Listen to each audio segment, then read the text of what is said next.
இப்போ செய்தி சேகரிக்கிறது தேர்தல் வாக்கு எண்ணிக்கை அன்றைக்கி அப்படின்னா அதுக்கு வந்து எல்லாரும் போய் பண்ண முடியுமான்னு கேட்டால் பண்ண முடியாது.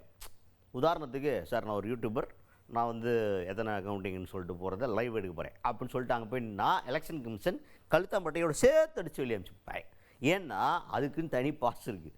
அதுக்கு நம்ம ரெஜிஸ்டர் பண்ணி அந்த பாஸ் வாங்கினா தான் அந்த காரிடாருக்குள்ளேயே நம்ம போக முடியும், அந்த காம்பவுண்டுக்குள்ளேயே நீங்கள் இருக்க முடியும், இல்லைன்னா உங்களை அலோவ் பண்ண மாட்டாங்க.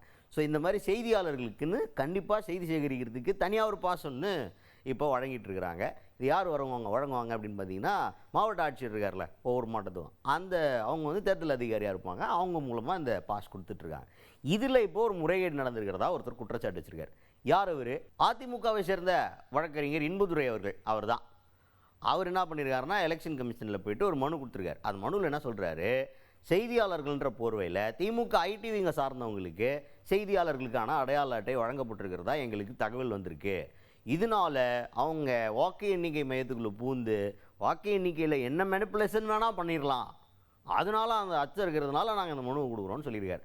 அவர் சொன்ன டீட்டெயில் படி ஐடிவிங்கில் எல்லா வாக்கு எண்ணிக்கை மையத்துலேயும் இந்த மாதிரி நடந்திருக்குன்னு நாங்கள் சொல்லலை, குறிப்பிட்ட சில இடத்துல இந்த மாதிரி சில நபர்களுக்கு வழங்கப்பட்டிருக்கிறதா தகவல் வந்திருக்கு, அதன் மீது நீங்கள் நடவடிக்கை எடுக்கணும். அப்படி இல்லை நடவடிக்கை எடுக்க தவறுனீங்கன்னா நாளைக்கு ஏதாவது பிரச்சனை வருது இந்த நான் குறிப்பிட்ட நபர்கள் மூலமாக அப்படின்னா அதுக்கு வந்து முழு பொறுப்பு அந்த மாவட்ட ஆட்சியரும் பிஆர்ஓவும் தான் அப்படின்ற மாதிரி நாங்கள் வந்து சொல்லியிருக்கிறோம். இந்த மனுவை வந்து எலெக்ஷன் கமிஷனில் கொடுத்துருக்குறோம், அவங்க பரிசீலனை பண்ணுவாங்கன்னு நம்புகிறோம் அப்படின்ற மாதிரி பேசியிருக்காரு இன்பதுரை அவர்கள்.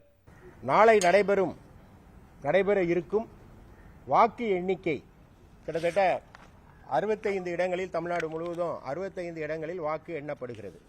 இந்த வாக்கு எண்ணிக்கை மையங்களில் செய்தி சேகரிக்க இந்திய தேர்தல் ஆணையத்தால் ஒரு அடையாள அட்டை வழங்கப்பட்டுள்ளது. இது வந்து மாவட்ட ஆட்சித்தலைவர், அதாவது டிஸ்ட்ரிக்ட் எலெக்ஷன் ஆஃபீஸர் வழியாக இது வழங்கப்பட்டிருக்கும். இவ்வாறு வழங்கப்படும்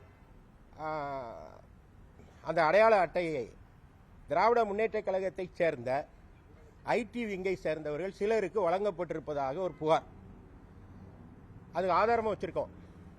அவ்வாறு வழங்கப்பட்டது எவ்வாறு வழங்கப்பட்டிருக்கிறது என்றால், மாவட்டத்தில் இருக்கிற அந்த செய்தி மக்கள் தொடர்புத்துறை அதிகாரிகளை இன்ஃப்ளூயன்ஸ் செய்து சிலருடைய பெயரை அதில் சேர்த்து அவ்வாறு வழங்கப்பட்டிருப்பதாக தெரிய வருகிறது. இதை வந்து அவ்வாறு வழங்கப்பட்டிருப்பது யாருக்கு வழங்கப்பட்டிருக்கிறது அப்படிங்கிறதெல்லாம் தேர்தல் ஆணையம் உடனடியாக அதை பார்த்து, ஏன்னா அந்த சீக்ரெசி அண்ட் அந்த தேர்தல் நேர்மையாகவும் வெளிப்படைத்தன்மையாகவும் இருக்கணுங்கிறது தான் பத்திரிகையாளர்கள் அங்கே அனுப்புகிறோம். பத்திரிகையாளர் என்ற போர்வையில் அந்த இதில் இந்த சான்றிதழை பெற்று அடையாள அட்டையை பெற்று தேர்தல் வாக்கு எண்ணிக்கை மையங்களில் திராவிட முன்னேற்ற கழகத்தினர் தவறாக நுழைய முற்பட்டிருக்கிறார்கள். அது வந்து தேர்தல் விதிமுறைகளுக்கு எதிரானது.